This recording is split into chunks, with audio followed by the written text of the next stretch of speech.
Patrick pastor. quer fazer. Posso fazer uma pergunta? Pois não, Patrick. Pastor, eu acho que não é segredo para ninguém que a Igreja Católica, historicamente, foi responsável por algumas catástrofes muito grandes na humanidade. Aí teve a Inquisição, teve o caso lá do Galileu, que falou que a Terra não era o centro do universo, os caras quase mataram ele teve que retirar tudo que ele disse. E hoje a gente vive numa época que não tem mais grandes descobertas como aquela época, que a gente achava que a Terra era plana e blá blá blá blá blá blá.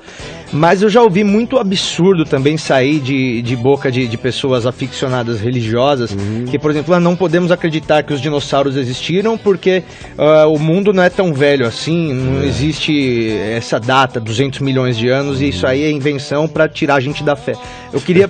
eu já ouvi isso, eu acho muito engraçado. Disco voador também falam muito. Então, exatamente. Não pode existir porque... E não pode existir vida. Eu queria saber como que é a sua visão, como que a igreja e a fé deve se posicionar em relação ao desconhecido que possa um dia ser descoberto. Bom, o conflito desse pessoal é porque eles planejaram Deus e eles não podem admitir que qualquer coisa que tenha sido planejada por eles acerca de Deus seja relativizada por descobertas de quem não tem autorização religiosa para ser confeccionador de Deus, de ideias de Deus, de planos de Deus.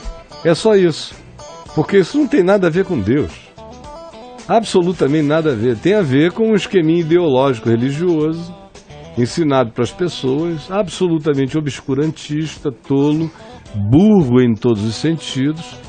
O livro de Gênesis, que é de onde eles partem, não é uma narrativa científica, não é uma narrativa exaustiva de nada. E nem literal também. Não, é uma narrativa de natureza mítica. As pessoas não sabem nem o significado de mito. Quando você fala de mito, elas ficam pensando que você está falando do que nunca existiu. Mas o mito é uma linguagem acima de tudo. É um modo de expressar algo existente que não pode ser definido porque não havia as testemunhas presentes, mas a oralidade da transcrição construiu um modo, nesse caso, modo fabuloso, modo mítico, narrativo, para passar adiante uma informação que não era uma informação científica, era uma informação de significado da vida. O que o livro de Gênesis está dizendo é: a vida tem significado. Ela não é um peido do nada. Tem um sentido. Ela tem um sentido. Teve uma origem pensada. Ela foi chamada a existir por uma palavra inteligente, pela palavra do seu poder, do poder de Deus, pelo logos, pela razão absoluta de todas as coisas. Esse é o sentido.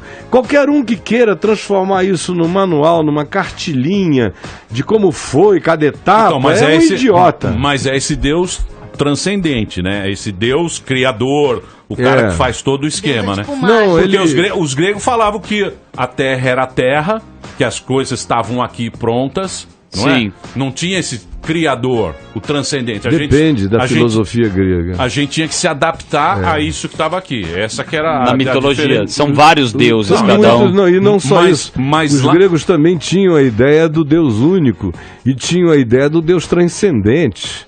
Eles deixavam o espaço aberto para o Deus desconhecido, por exemplo, lá em Atos dos Apóstolos, no capítulo 17, quando Paulo chega no Areópago de Atenas e começa a discutir com os filósofos epicureus, estoicos e outros mais que estavam presentes, surge esse assunto. E como é que ele começa a falar de Cristo para eles?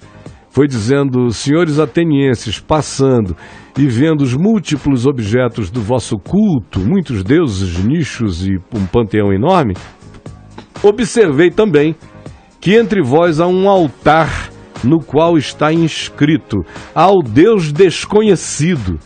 Pois é este que adorais sem conhecer, precisamente aquele que eu vos anuncio. O Deus que criou o céu, a terra, o mar e tudo que nele existe, em quem nós somos, nos movemos, existimos e respiramos. E foi por aí afora. Por exemplo, a ideia de logos, a ideia do Deus intangível, do Deus indiscernível, do Deus indisponível, também surgiu em Mileto, lá nas proximidades de Éfeso, 500 anos antes de Cristo, com Tales, Tales de Mileto. De Mileto. E que chegou praticamente a uma conclusão quântica a respeito da natureza do universo e ao Logos como razão absoluta por trás da criação de todas as coisas tinha um sentido absoluto.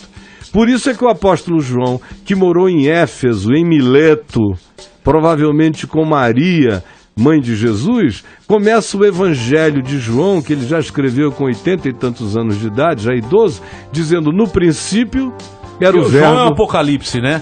O Evangelho de João, o Apocalipse também. Ele escreveu na Grécia, ele foi na Grécia. Ele produziu tudo isso na Grécia e o Apocalipse na ilha de Patmos.